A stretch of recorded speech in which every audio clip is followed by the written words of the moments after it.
29 सितंबर 2008 मालेगांव, महाराष्ट्र। रमजान की रौनक में डूबा एक शहर। अचानक भिक्कू चौक पर एक मस्जिद के पास एक बम फटता है और जश्न अफरा तफरी में बदल जाता है।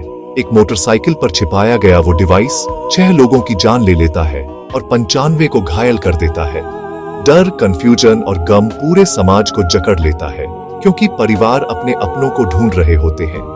ये हमला पूरे भारत में सदमा भेजता है और सांप्रदायिक हिंसा का डर बढ़ा देता है। कानून प्रवर्तन तेजी से जवाब देता है, लेकिन न्याय का रास्ता अनिश्चित है। ये धमाका जवाबों और जवाबदेही के लिए एक लंबे दर्दनाक इंतजार की शुरुआत का प्रतीक है। मालेगांव के लिए ये रात न्याय के लिए 17 साल के संघर्ष की बस शुरुआत है। महाराष्ट्र एटीएस हेमंत करकरे के नेतृत्व में जांच की जिम्मेदारी लेती है। उनकी जांच से साध्वी प्रज्ञा सिंह ठाकुर और लेफ्टिनेंट कर्नल प्रसाद पुरोहित की गिरफ्तारी होती है, जो इस धमाके को दक्षिणपंथी समूह अभिनव भारत से जोड़ती है।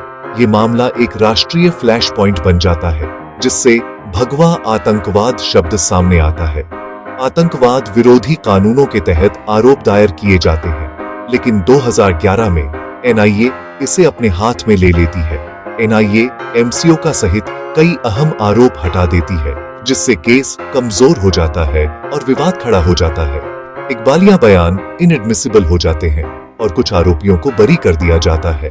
जांच की दिशा बदल जाती है, जिससे संदेह और राजनीतिक बहस बढ़ती है। ट्रायल 2018 में शुरू होता है, जो पहले से ही विवादों में घिरा है। दर्जनों गवाह हॉस्टाइल हो जाते हैं, बयान वापस ले लेते हैं और जांचकर्ताओं द्वारा कोर्शन का आरोप लगाते हैं। अहम सबूत, ओरिजिनल स्टेटमेंट, फोरेंसिक रिपोर्ट गायब हो जाते हैं या उन्हें इनएडमिसिबल करार दिया जाता है।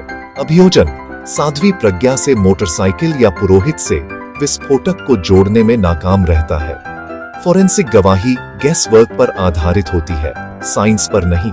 अदालत को बड़ी चूकें मिलती हैं, कोई फिंगरप्रिंट नहीं, ब्लास्ट साइट से कोई मोबाइल डेटा नहीं। केस खुल जाता है, जो अविश्वसनीय गवाहों और फ्लॉड सबूतों पर बना है। फोकस अपराध से हटकर जांच की नाकामियों पर चला जाता है। 21 जुलाई 2025 स्पेशल एनआईए कोर्ट सभी 7 आरोपियों को बरी कर देती है। जज A.K. लाहौटी फैसला सुनाते हैं कि अभियोजन रीजनेबल डाउट से परे गुनाह साबित करने में नाकाम रहा। संदेह, वे कहते हैं, कानूनी सबूत की जगह नहीं ले सकता। फैसले में हॉस्टाइल गवाहों, मिसिंग सबूतों और जांच में हुई चूकों को उजागर किया गया है। अदालत पीड़ितों के परिवारों और घायलों के लिए मुआवजे का आदेश देती है। आरोपियों के लिए जेल में सालों और पब्लिक स्क्रूटिनी के बाद ये विंडिकेशन है। पीड़ितों के लिए फैसले से थोड़ी राहत मिलती है। ये फैसला जांच की आलोचना और एक लंबी कानूनी लड़ाई का एक गंभीर अंत है। ये फैसला पोलराइज्ड रिएक्शन पैदा करता है। बरी किए गए लोगों के लिए राहत, पीड़ितों के लिए गुस्सा।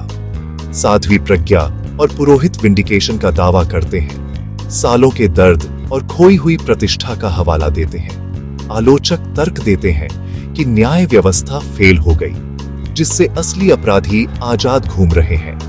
ये मामला जबरन इकबालिया बयानों और मिसहैंडल्ड सबूतों के खतरों को उजागर करता है। ये एक सबक है, न्याय के लिए प्रोफेशनलिज्म की जरूरत होती है, शॉर्टकट की नहीं। कुछ के लिए न्याय मिल गया, दूसरों के लिए ये अभी भी इल्यूसिव है। मालेगांव केस एक कड़ा रिमाइंडर है, न्याय को सच्चाई पर आधारित होना चाहिए, संदेह या राजनीति पर नहीं।